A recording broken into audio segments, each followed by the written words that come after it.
Good evening, everyone. I'd like to welcome all of you to the Downstate New York Adapt Accessibility Working Group Disability Sensitivity Training. Tonight we have with us Justin Ainsworth, Outreach Advocate at Suffolk Independent Living Organization, and Michelle Sabatino, Executive Director for the Staten Island Center for Independent Living, who are both going to do an extraordinary presentation, I don't doubt it, on accessibility and more specifically disability sensitivity. Many of you don't know how to interact with somebody with a disability. Well, hopefully you will leave this hour and a half presentation with a lot more knowledge than you had previous. I just want to go over a few rules for those of you who are on the Zoom itself. Please just remain muted during the entire presentation. We will ask you to unmute when it is time for questions at the end. If you are, needing to unmute, please, as I said, wait till the end and press Alt A if you're a JAWS user, Command Option A if you're or Option A if you're a Mac user. If you're a JAWS user, to raise your hand to ask a question, you can hit Alt Y. Mac is Option Y. VoiceOver users on the iPhone, just go to the bottom of the screen to the More section and just press the More button and then click Raise Hand. And if you're on the phone, it's *9 to raise or lower your hand. *9 raises it, then *9 will lower it when you're ready to do that, and then *6 will unmute. It is now my pleasure to turn over to Justin and Michelle, who are going to begin our presentation this evening. And again, just please be respectful of our speakers and remain muted at all times. Good evening, everyone, and thank you guys for joining tonight. I would like to describe myself. I am a white female in her mid-40s with blonde hair. I have blue eyes. I'm wearing glasses, and I have a black and white shirt on, a button-down shirt. Justin? Yes, my name is Justin Ainsworth, Outreach Advocate from Silo. I have dark hair with a little bit of gray, a little bit depending on who you ask. I wear glasses, a white male, and I'm wearing a blue shirt. Thank you. Okay, I'm going to share the screen.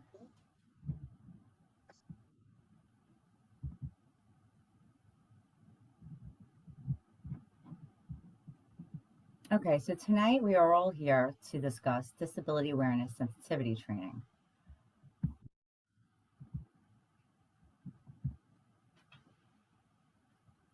So these are the facts about disabilities. There are over 500 known disabilities. 1 in every 5 people have a disability. The prefix dis tends to give a negative vibe to a word. Take, for instance, the term disorganized or disrespectful. Sometimes people associate one's disability with an inability. Individuals with disabilities and the ADA law. So the American with Disabilities Act was established in 1990, and with that we have a clip of one of the YouTube videos about the ADA law, just to give you a little more of background. And it's not working. Let's see.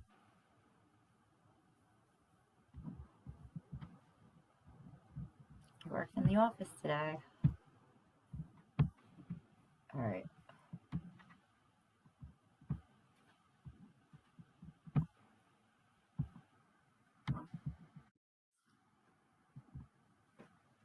Sorry.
I guess we're having technical issues.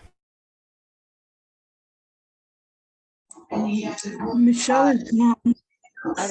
I don't see Michelle. Yeah, she was on, and then Okay, just bear with us, folks. We're having some technical problems. I sincerely apologize for that.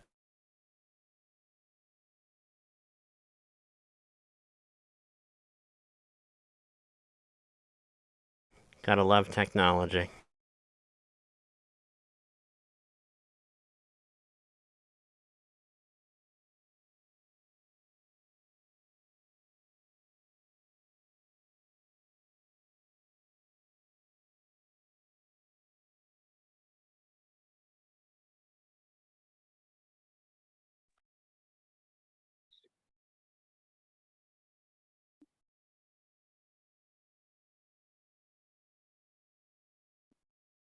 Ursula.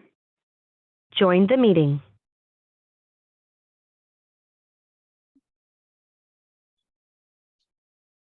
Uh-oh. Again, just bear with us, folks. We're having some apparently technical difficulties here. Brandon, do you want me to continue without the present? I have the presentation in Sure, front of if me. you can do that, great. Yeah, I can go to the next slide and just kind of we can go back to the video when she Perfect. comes back. So disability versus handicapped. A disability is a condition that limits a person's ability to walk, talk, see, hear, or reason. A handicap is an imposed barrier that restricts a person. So a lot of times you see handicapped signs and stuff.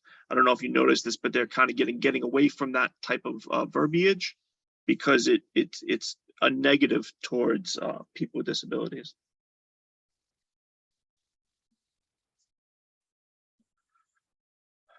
Words are very powerful tools. As you can see, we're talking about disability being a negative connotation when you're talking about people with disabilities.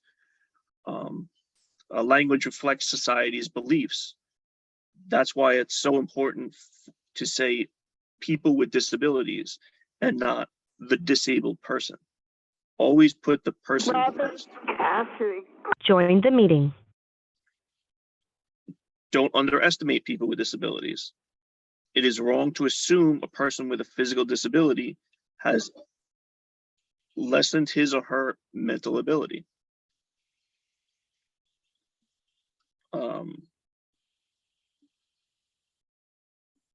Avoid labels. Never refer to people by their disability. For example, don't say the handicapped, the crippled, the blind, etc. So we want to put it is a person with a disability. It just so happens that person has a disability. They are not their disability, in other words. So disability etiquette refers to respectful communication and interaction with people with disabilities, keeping in mind that they are people first and that their disability does not define who they are or what they can do. Speak directly to a person with a disability. Find the best way to communicate. The person may want to sign, finger spell, lip read, write notes. If you offer assistance to a person with a disability, wait until the offer is accepted. Then listen or ask for instructions. You don't want to just assume that somebody needs help. Maybe somebody doesn't need help at all. They have their own, if they're somewhere, they got there somehow. They didn't just appear there out of nowhere, right? So you don't want to just assume they need help. Interacting with people with disabilities. Offer to shake hands or trade business cards when introduced. People with limited hand use or an artificial limb can usually shake hands. Offering the left hand is an acceptable form of greeting. Use body language. It offers an important clues about what you're saying. Face the person and keep your face in full light. Address people with disabilities by their first name, only when extending the same familiarity to all others. I know for myself, I actually can't shake hands, but in more recent years, a lot of people do a fist pump. So I just put my fist out and say, "Hey, fist pump."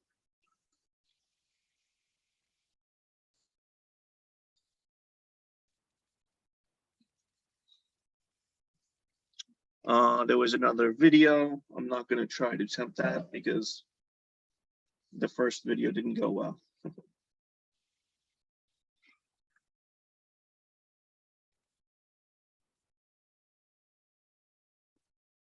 Disability does not have a face. Someone may act a certain way or have a strange request as a result of their disability. Just because you don't visually see it doesn't mean their needs don't exist. Some people have hidden disabilities. Some people have psychological disabilities. It doesn't mean that they are in less need than somebody who has a physical or a disability that you can see.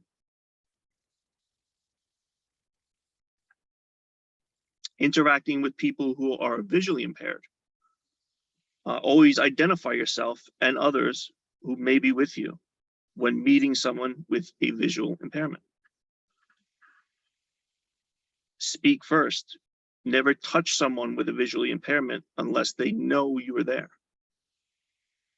Offer your arm. Don't propel or lead a person with a visual impairment. Don't stop helping abruptly. Let the person know before you leave.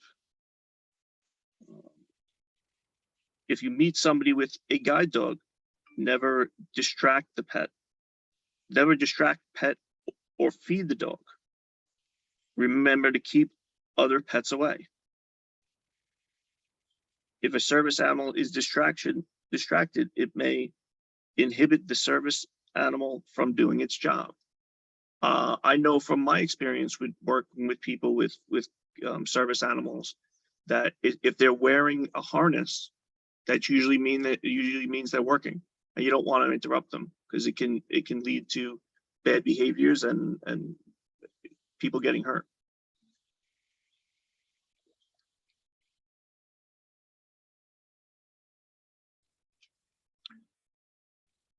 Interacting with people with physical disabilities. Do not lean or hang on somebody's wheelchair. Never patronize people who use wheelchair by patting them on the head. Never move adaptive equipment outside the person's reach. They have that equipment there in order for them to use it so they can do whatever they need to do. If you move it, then they lose the control of whatever that adaptive equipment is. Be careful when assisting someone who uses an adaptive equipment. Ask how the equipment works if you are unfamiliar with it. Place yourself at eye level when speaking to somebody who uses a wheelchair, scooter, crutches, etc. I know from my own experience, I am a person in a wheelchair, I'm a quadriplegic, and I've had people pat me on the head. I've had people lean on my wheelchairs, use it as a coat rack. It can get frustrating sometimes. So if you can avoid those things, it's very much appreciated.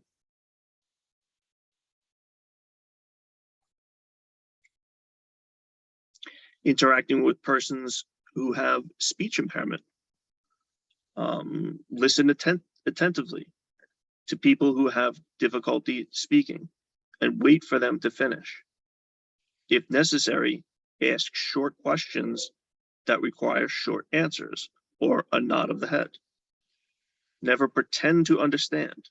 Instead, repeat what you understood and allow the person to respond. Stay calm. Don't shout. People with speech impairments often have perfect hearing. Be patient and give your full attention. People with speech impairments want to understand as badly as you want to understand them. Don't interrupt. Don't finish sentences or supply words. This can be frustrating. I apologize. I did not know it dropped. I was in the middle of the presentation as it was viewing. No worries. I went ahead and started going through the slides. I'm up to number 13. Do you want to go back and do the video now, or? Sure.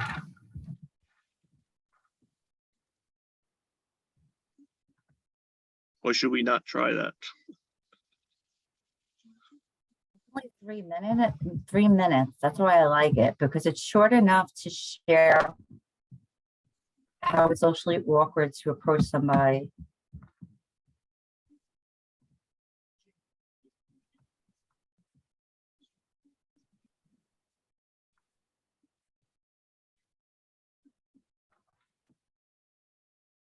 I've been getting paid $1,000 a month, if not more, just from this application.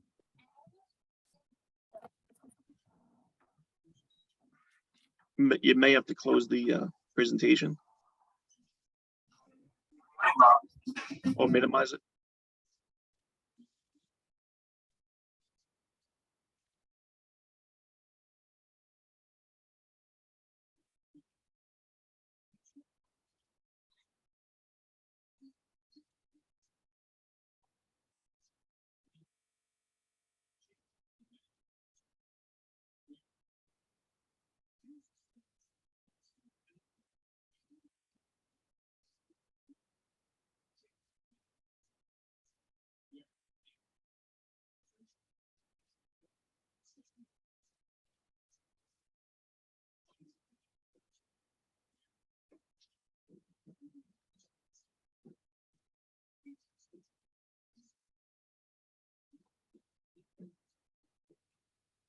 So for those that are wondering what's happening, we have no audio from anywhere, so just waiting.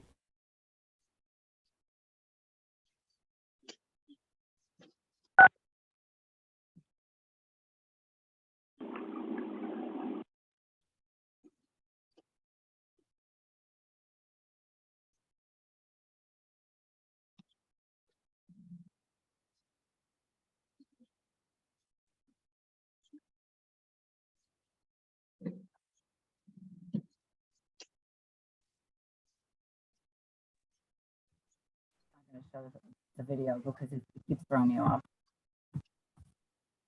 Do you want to just go through? We'll go through the slides and then we'll. Yep.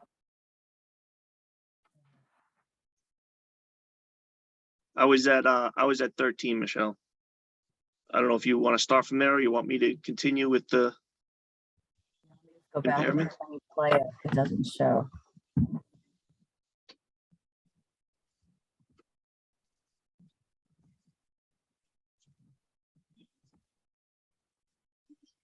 Good. Yep.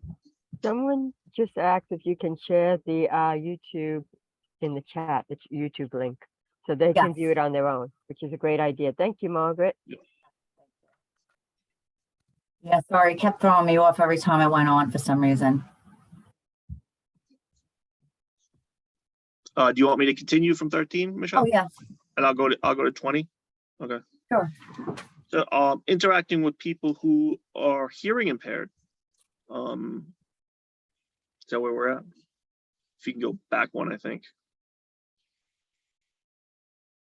There we go. Tap a person with a hearing impairment on the shoulder, look directly at the person, and speak clearly, slowly, and expressively to establish if the person can read lips.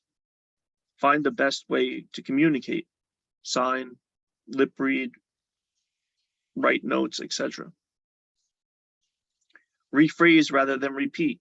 If the person didn't understand you, then try using different words to express your ideas. Use body language. It offers clues to what you're saying.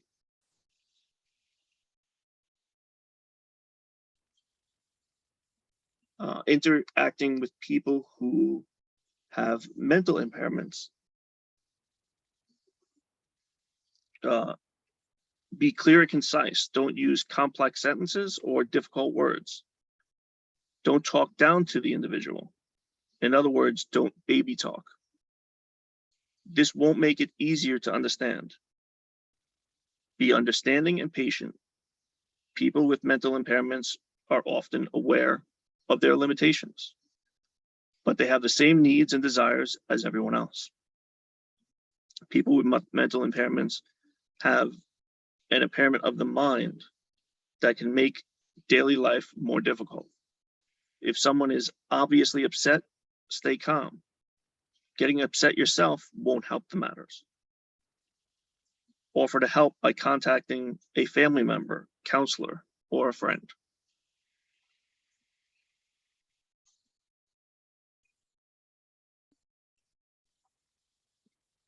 Interacting with people with dual diagnoses and individuals with autism. Autism and related autism spectrum disorders are the fastest growing developmental disability in the United States. In 2006, the US Centers for Disease Control reported that in some communities, as many as 1 in every 150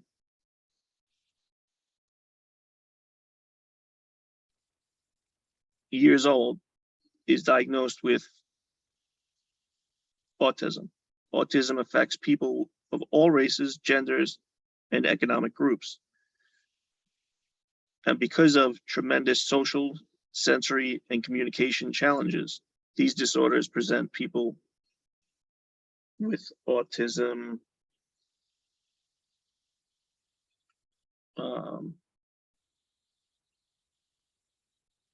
why you need to understand and identify autism and individuals who are dually diagnosed. As you prepare to meet the needs of your community residents, it will be essential to understand what autism is, recognizing what is really happening in a situation involving someone with an ASD or someone who is dual diagnosed, and understand how to communicate with them to avoid unfortunate and unnecessary outcomes. Think before you speak. Always speak directly to a person with a disability, not their companion.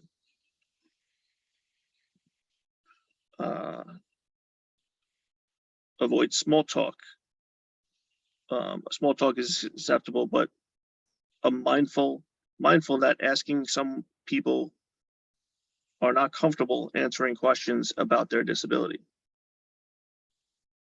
Some people are very comfortable with talking about their disability. Others aren't. So it's a fine line. Individuals with autism, many people with autism are extremely sensitive to sensory stimulation, such as lights, noise, and touch. Many cannot tolerate changes in their daily routines. Some can become intensively focused on a very narrow topic, and others experience anxiety when they're in close physical proximity to others or in presence of strangers. These challenges can cause people to act inappropriately, to respond dramatically and unexpected changes in their routine or personal encounters, and misinterpret other people's intent.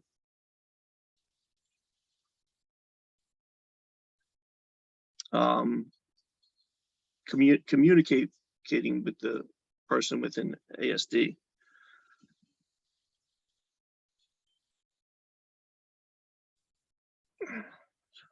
not understand what you say. They may disregard instructions or appear deaf.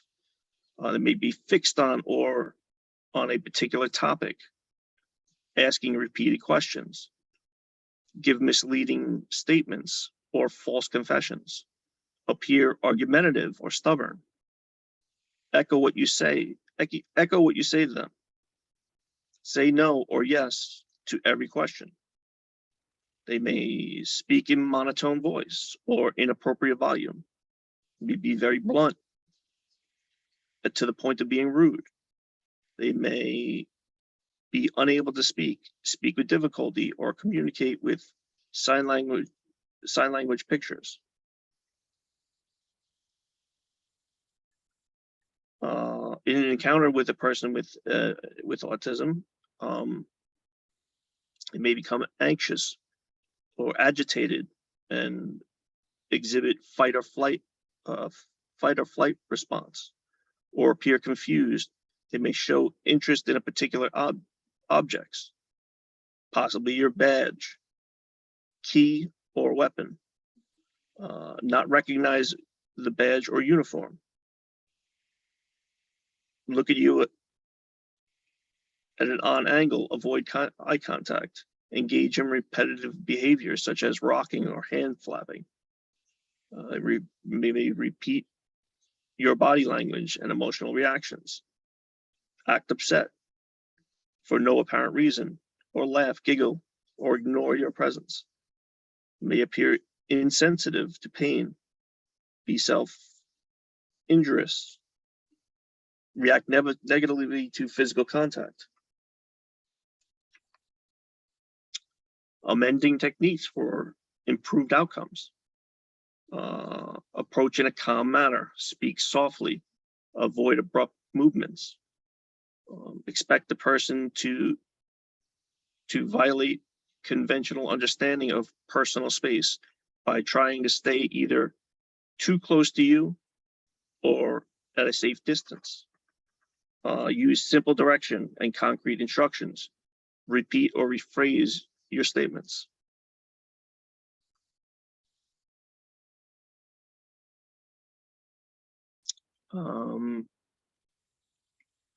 This is continued. Yes, it continues. It's more of the response for the outcomes. Okay. Yeah, just more examples of allowing for a delay of response, having more patience when you're speaking to somebody with autism, writing down instructions. Sometimes they need step by step, or they need to see pictures or the PECs to demonstrate what you want the person to do. You do not assume that a nonverbal person does not understand what you're saying. It just means sometimes they can't communicate. Avoid slang or literal expressions such as "you are pulling my leg" or "knock it off" or "cut it out," because they take it literally. Explain what is happening and what may happen next. They do not like insistent eye contact. A lot of people, autism, they avoid eye contact. So they're not doing it to be disrespectful. They just don't like it. Do not assume odd behaviors are evidence of drug, alcohol use, psychosis, defiance, or belligerence. Unfortunately, as we know, a lot of disabilities are not visible. So you will see someone and think they're okay until they start speaking to you. And not knowing a history of mental illness or intellectually disabled, you would not know that. And it comes off as if they can't speak and they assume that they're either using drugs, like they said. So just learning how to approach people differently so we don't have such chaotic interactions. And then, of course, as Justin was saying earlier, you know, we ask before you help someone. Don't assume just because somebody has a disability that they need assistance, especially adults. You know, you ask them if you need help. Be sensitive to physical touch. Some people don't like to be touched. They don't want their arm touch or grabbing them. Move quietly.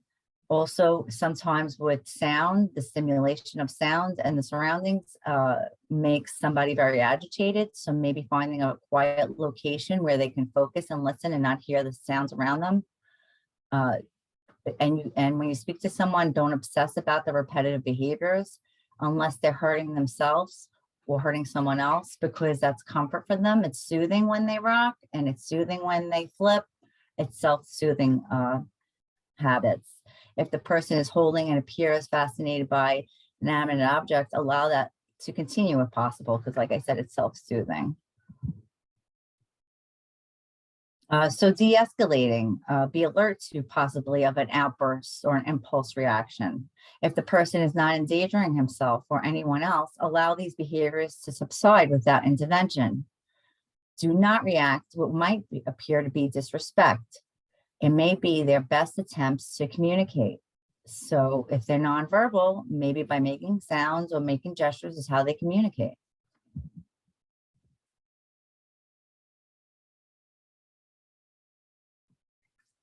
So then the next is guide dogs, the facts, the fantasy, and the etiquette. A service animal must have its attention on several things. The owner and the dog are a team. Don't distract a working dog, and never when they are crossing the street. Keep your dog under control when approaching a working dog. Don't feed or throw toys to a working dog. And last, keep in mind, most service animal owners are proud of them. They like to talk about them, but if you're not sure, just ask. It's okay to be curious, but be respectful. I know having my dog, everybody wants to touch her or play with her. And, you know, if the dog is working, as we know, it's not going to do its job if it's distracted by children or by snacks or anything else. I mean, the dog needs. So by the person approaching and ask, may I touch the dog, or talk or ask, approach a person and ask them so they understand why they can't do it. And then there's different categories, which we won't get into because I know there's always different ideas of what different service animals are. We have the dog guide or seeing eye dog, who is trained to help for the services for people who with visual impairments. We have hearing or a signal dog, is trained to alert a person with significant hearing loss or who is deaf when a sound occurs. A service dog animal is a dog or other animal trained to assist a person who has a mobility or health impairment. We hear a lot about that with the veterans, how a lot of veterans were on a lot of medications and how a lot of dogs have helped them to wake up from their night terrors and so forth. Autism assistance dog are trained to act much like any other service dog, but they address the specific needs of the person with autism, especially children with autism, because it's soothing. If it is tactile, if they want to touch, the dog may soothe them and comfort them. Emotional support animal provides emotional support to other assistants to help treat the symptoms of disabilities and contracts with a service animal. An emotional support animal does not to be trained to perform particular tasks.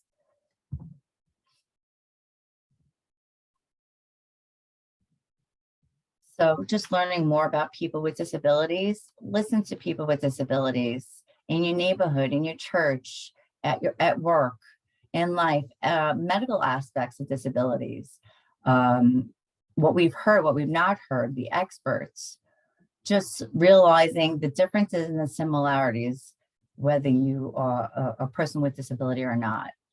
There's a few books here to read if you're interested in moving violations, When Billy Broke His Head, and Kiss My Wheels is a good video.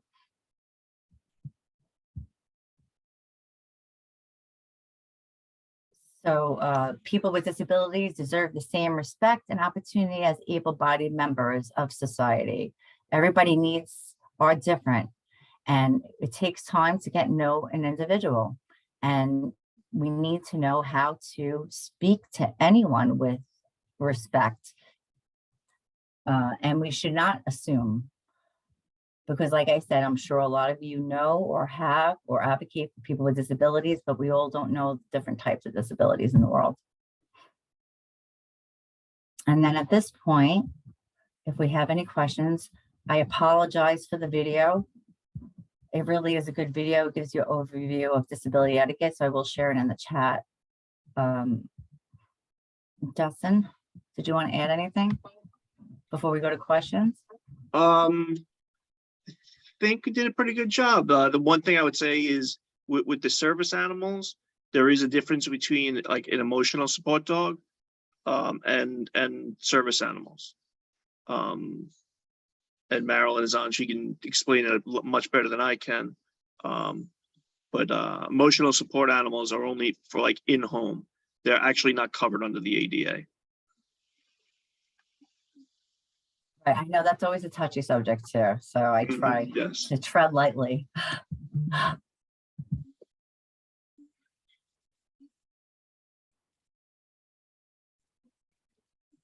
Okay, then I guess I didn't look at the chat. I don't know if you want to look in, is there any questions in the chat, or should we just go by raising hands? Just one thing, can you, when you have a minute, can you put those links in that people were looking for? And maybe also, can you put the names of the books, if possible, in the chat? And then we have Copy and paste them.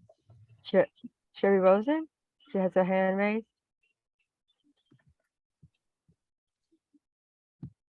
Oh, we can't hear you. You have to unmute yourself. Sherry? I hope I'm pronouncing your name right. Yeah, can you just unmute yourself? There you Hi, go. did it work Hi. now? Yeah, go ahead. Sorry about that. My question is, when I go to a theater, usually it's like a play or something like that. And if I go with my walker, a lot of times they'll take my walker away from me and like put it on the side, and then I'm stuck like at intermission or at the end of the show, like waiting or hoping that the usher brings it back and remembers to. Is that like you have to do that because of fire code laws? Is that like true? Is there any info on that?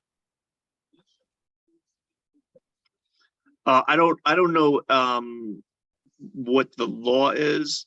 I would say if you're getting a seat, they might have to do that. But I mean, I'm in a wheelchair. There's like a wheelchair section. I don't know why they wouldn't just sit you in the wheelchair section so you can have your walker with you. Unless that's not something you want to do. I don't know. It's usually not an option. Is Like, it an older, I mean, is it like an older theater? Because I know the newer ones, they have like areas where wheelchairs go and there's like seats there too. So you could at Companion least, seats, yeah, like folding seats, yeah, and the right? companion seats. And so there's space that you could probably put a walker right next to, instead of, you may not need the companion, you may not need the space for the wheelchair, but you could have the space for your walker, and you could sit in where the companion seat was. I know in my local theater, it's pretty new. It's in the past like 10 years it was built, and it has that kind of capability. Do you have that in your, or is it really old, your theater? well, some of them are like local community theaters, Okay. and I've had it happen at on Broadway theaters also from time to time. Really? Now I'm mostly in a motorized wheelchair, so I have to go for the wheelchair seat, so it's not that much of an issue. But some of my friends are still using walkers or rollators, and they have that problem that I've had. Right, And it's just, right, we just did it like it always got me very anxious because I wasn't able to get up without right. the walker, and then I had to like hope. It's like it's almost impossible to find an usher during intermission to come down to wherever you're sitting, wherever your seats are. So I just wondered if that was like some sort, I think this would be a good issue if you want to come to, we have an accessibility working group, and we could work on with you, possibly a letter to send to like the theater association and ask them for some feedback. And then also to give them possible suggestions that like maybe if they really have to move the walker away from you, could they have a telephone number that you could call so that that, like the person who takes it from you, that person will make sure that you get it back and things like that. I don't know. I mean, this is something that we could, work on together. Well, thank So, you. Justin, you want to tell her the day that we normally meet for that meeting, or do you want me Yeah, to I think look it up? is Brandon still here? I believe I it's the am. Great. second Tuesday of each month. Yes. So it would be November 8th this month. And it's at 10 o'clock in the morning. And we just need Sherry. Brandy, you have everybody's email address? Yes, I do. Okay, so we'll have to send Sherry the link to come to the meeting. And then if you want to get those notices in the future, Sherry, you just can sign up at DNY Adapt. What is it? DNYAdapt.com. And then we can send you emails of when we have our meetings in the future. They're all on Zoom. I'm having difficulty Mm-hmm. getting all that info. Could Sure, no problem. Michelle, would you be able to give me that info later? Yes, if not later, tomorrow, I'm sure Carla or Jean. Yeah, it doesn't, Yeah, yeah, it doesn't have to be immediate. I'm not able right now to write No down this. problem. Oh, no no big problem. deal, Sherry. We'll get it to you. We have your info. Yeah, thank you. And I'm sorry, I didn't mean to take up so much time. Not at all. No, great question. No worries. It's what we're here for. Yeah. Yeah, we want to hear from you. I think the next one is that Robin, 631-467. That's Robin. That's me. Okay, Robin. I wanted to say it's community theaters, but it could also be restaurants. When I used a walker, very often, and even a manual chair, if I wasn't sitting in my chair, if I had a walker, I could be in a restaurant, and if I sit down, they would take the manual chair or the walker away so that it was out of the way. Now I have a power chair, and I have to be plugged in for the ventilator, so that it doesn't just go on battery and run out. Because I don't have a long life to my battery.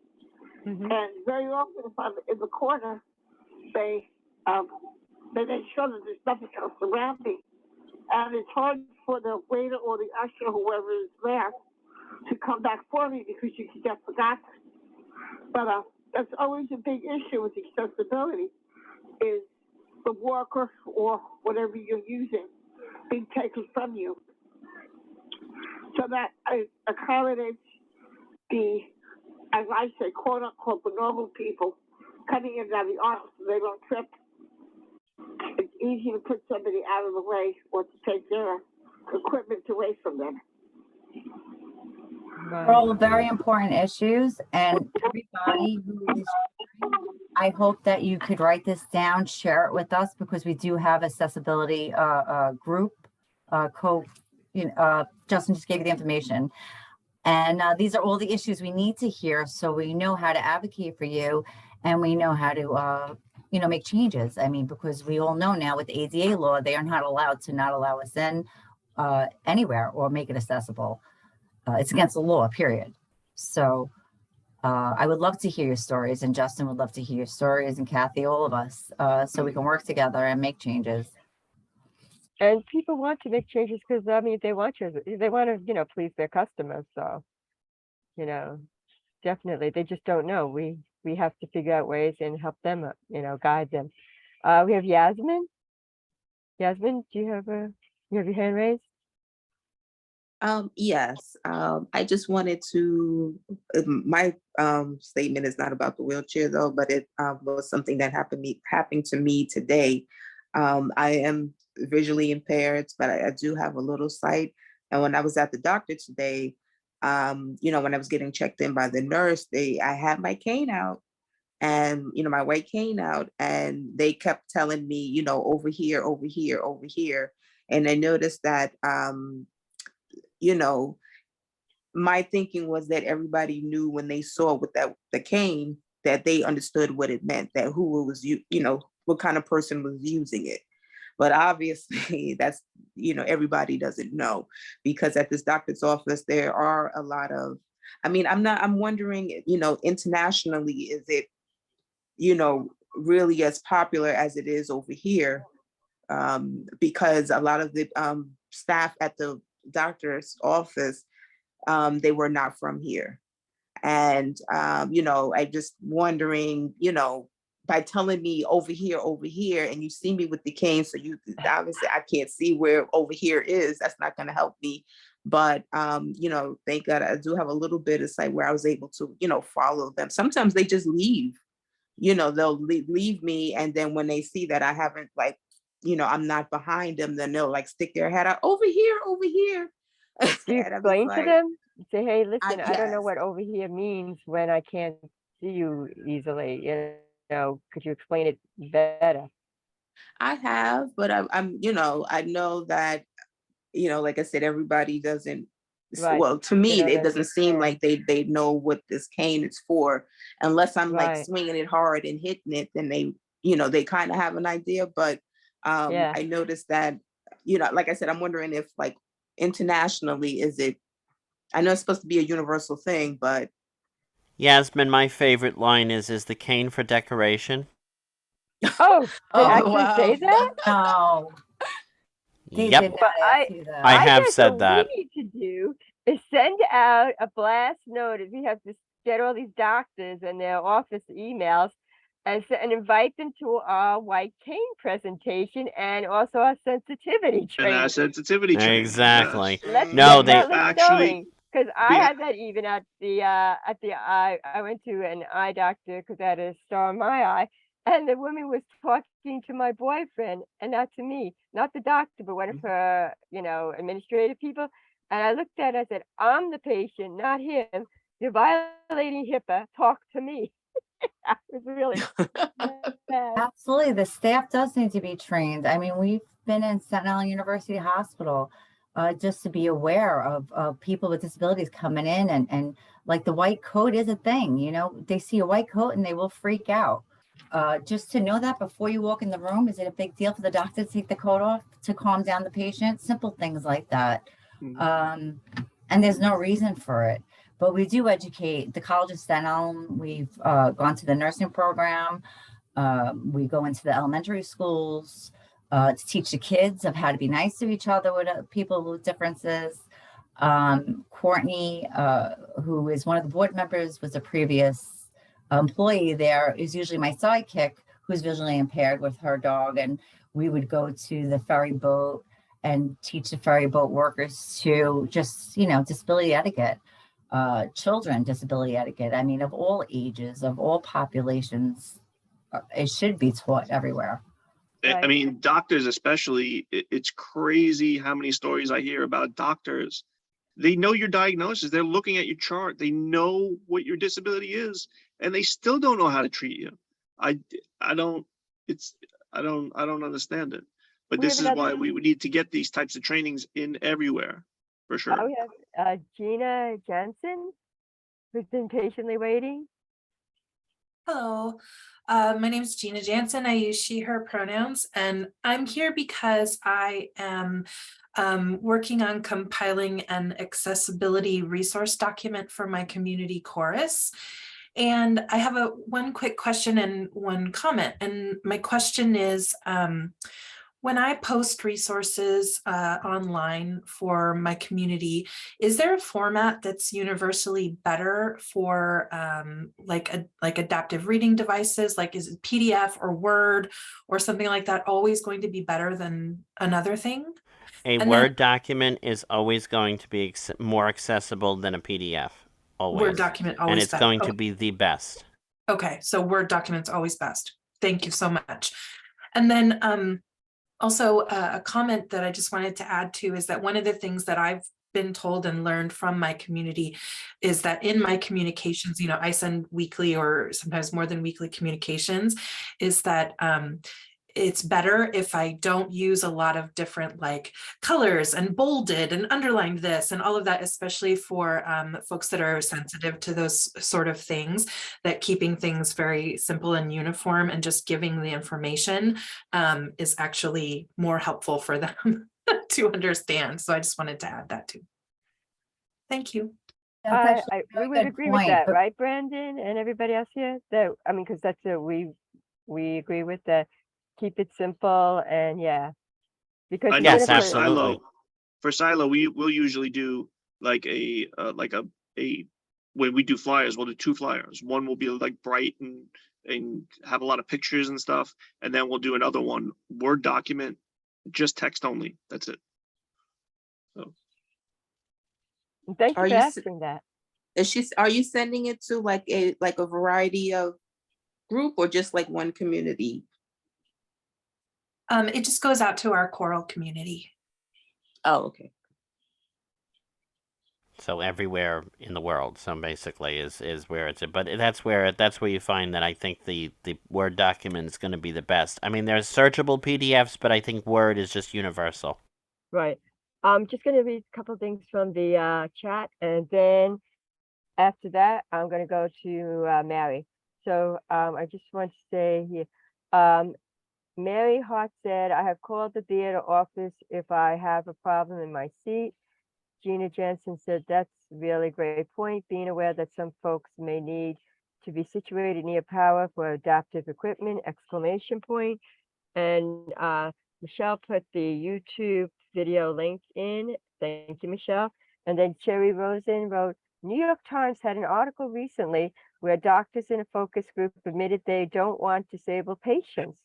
We take longer than the allotted 15 minutes, exclamation point 3 times over. So thank you, Sherry, for that. Mary, you're next up, Mary Hart. Hello. I had to leave an eye doctor's office because of, I would have to call it bullying behavior.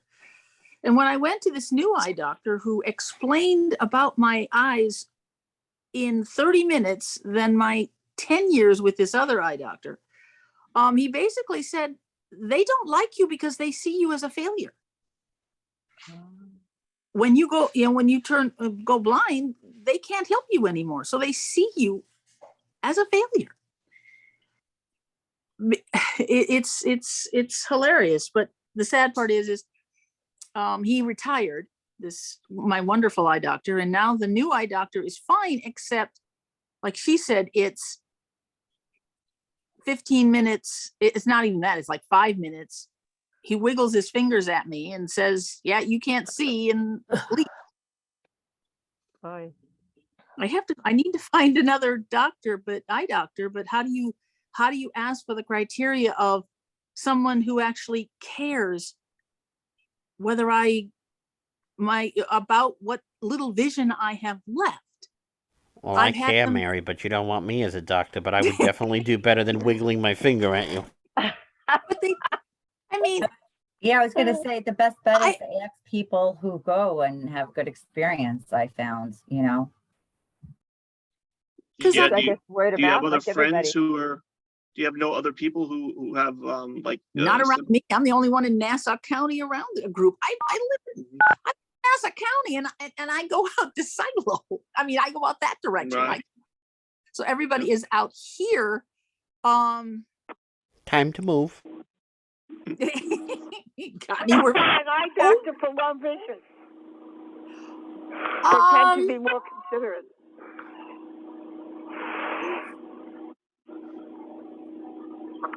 I don't know. I mean, hey, Mary, it's not better in Staten Island. You guys are from we're Justin's in Long Island, and we're in Staten Island, and across the board, we all have to go to Manhattan to go to the best doctors. So I don't know. I'm not even asking for the best. I'm just asking them to treat me like I'm a person and not just some. Mary, look for one for low vision. Insurance. An eye doctor for low vision is usually a little more considerate. I mean, I have no vision in one eye, and they have told me, well, you don't need to put pressure medication in that eye. It's already blind. And I'm like, no, you know what that pressure does to your eye. And if it gets too high, it can feel like you have a rock in your eye. Well, my left eye is I still don't want pain in my left eye, even though I can't see out of it. It's just that kind of inconsiderateness. I don't know if that's a word. That just It is now. floors me. That floors me. I love that statement when they say it is now. That just floors me, that to be that inconsiderate. I mean, they never told me, the one office, they never told me when they had designated me as, what do you call it? I want to say visually impaired, but legally blind. I had to ask them, did you put that into the state? And they're like, oh yeah, we did that a long time ago. Did you ever plan on telling me? That office, I finally left when they refused to sign the medical report that would have allowed me to stay at one of the colleges that I was going to at the time. And I literally, I'm standing there screaming at them, you have to do this for me. It is not, what's the problem? It's not hurting you. I'm not, you don't have to, no one's going to sue you. I just want you to say, I can go to school, because there's no situation that would keep me from going to school that would bother you. And they finally gave it. And then that's when when I had to sit there and do that, I said, I'm done. This is crazy. And then they tried to tell me I had glaucoma. And I went to the glaucoma specialist and I said something about glaucoma. And she goes, well, no, you don't have it. Wow. And I'm like, what? What? That's crazy. Yeah, it's crazy. It was crazy. That's why I said, that's why I let. And then I went to this doctor, Dr. Lieberman, and he was like, they looked at me like, oh, great. Now we got another one who's just is a complainer. So he thought, oh, she's coming in, she's a complainer, until he saw my notes and went, this is absolutely, these statistics they put in their report is worthless. He said, if you've got, like, if you take a measurement with this device and you take a measurement with another device, and they're so many points apart, both measurements are worthless. Because what one do you consider? Right. I have to move. We like to move. Oh, sure. on I'm sorry. because we're running out of time. I just want to read a couple of things in the chat, and then we have a couple more people with their hands raised. I'm sorry. We have Ursula K-G, who says, my daughter uses a kind of standard wheelchair. However, we have a big problem to make a turn to park in the designated spot in the city bus. And she was asking, does anybody else have the same experience? And she stated that many city bus drivers do not know how to secure the wheelchair in the bus. And I've seen that at times too myself when I've gone on the bus with them, either securing just one area and not the whole chair and things like that. And yeah, that is a problem. I know every month the MTA has hearings on Wednesdays. The next one that's coming up at their board is this coming Wednesday, and you can appear either in person or online. And I think you have to sign up like at 9:30 in the morning, even if you're doing it online. And you can then, testify about issues and problems that you have. So I'm just like to direct you to that. Also, we have a transportation equity working group that's actually meeting tomorrow at 11 o'clock. And they meet once a month on the Third Friday. Thank you, Brandon, at 11 a.m. So if you want to join that, we'd be more than happy to have you help out there. Okay, we have a couple more questions. Yasmin, do you have your hand raised again? Oh, yes.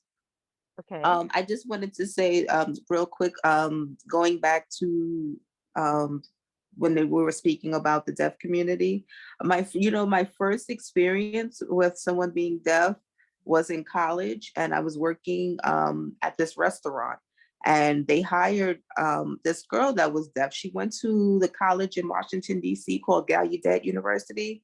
I don't know if people are familiar with it. And she used to invite all of like her classmates to come to the restaurant, and they would teach us like, the sign language, like for bread. And she would teach us different things so we could communicate, with them as far as like taking their orders and So I remember that was just, it was a like fun time back then, and a wonderful experience. And I was, and being able to see them, they had like these two-way pages that they would like communicate with at the table. And then, there would be someone, if she was working that day, she would, help us, whoever had their, table or whatever. So I just wanted to say, and they have a movie, like a reality TV show or a documentary kind of thing on Netflix. And when I saw that, I think it came out last year. I don't remember the name of it, but it was very interesting. And they followed a couple of the students at the college. Wow. Oh, we'll have to look that up and see if we can get it out to everybody the name. Also, I just wanted to say that Michelle responded about the buses, and she said, yes, I've heard bus drivers tell people the lift doesn't work for their wheelchairs and they have to wait a long while for the next bus. And Jade Smith said, the Broadway theater community and the theater communities as a whole would benefit from disability awareness training. And she put in there I believe it's an article about a deaf woman. I guess she's an actress maybe. And Michelle wrote, we have a disability parking committee with Assemblyman Kuzak. So people get involved there too. Thank you, Michelle. Sherry, do you have your hand raised again? Me? Yeah, I didn't hear. I see your hand raised. Yes. Is it raised again? Yes. I Okay. have a question about the new thing that they're making hearing aids over the counter, and they're like changing it like I'm deaf, well, hard of hearing, and my hearing aids are $3,000 for each one, and the ones over the counter they're saying are $700, but they're only for people with mild to moderate. And I just think it's kind of a scam, considering all the stuff you got to do with your own hearing aids. And if they're going to make those hearing aids less, anyone know if they're going to like give discounts to people who actually like need hearing aids? And that was my question, because it's just recently happened, and I wondered if anyone had info. I Hi know. everyone, this Yeah. is Jade Smith from the Staten Island Center for Independent Living. And I just want to jump in real quick and let Sherry and everyone else know that you're not the only one who came up with that question immediately as soon as people found out that they would be having over-the-counter sales of hearing aids. And we are looking into finding out if there are more cost-effective ways to purchase them. And I've also reached out to some colleagues from other agencies as well. So as soon as we find anything out, I will get back to you directly, Sherry, and let you know. And I'm sure Michelle will share it with everyone with Downstate Adapt as well. Thank you, Jade. You're wonderful. Welcome. Thank you for coming to the rescue. We don't know all the answers. That's why we have a team. That's why we have a team effort here. Let's see. Anybody else have their hand raised? It's like 8:04. And I know Michelle wrote here, I will let the group know when we have the next meeting. I guess that's with what is it, Senator or Assemblyman Cusack? Yeah, with the Assemblyman Michael Cusack. Thanks. Well, he was. Okay, great. Between positions. Okay, any more hands raised? Anybody want to pipe in anything? Are we done? Okay, looks good.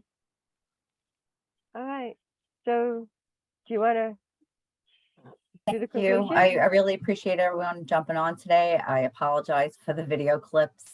It wouldn't be a normal Sisal day without having any glitches. It's called life, don't worry. Yeah. Yes, thank you everybody for coming. It was a great turnout. It really was. I want to thank everyone. And for those of you who are watching on Facebook and on YouTube, thank you so much for doing that as well. And the YouTube video will be up, and you'll all get the link probably by tomorrow morning, as well as anything else I want to throw in that email. So just want to thank everyone again for coming, and it's been a great night, and Have a wonderful rest of it. Thank you, everybody. Thank you. Bye, everybody. Bye. Bye.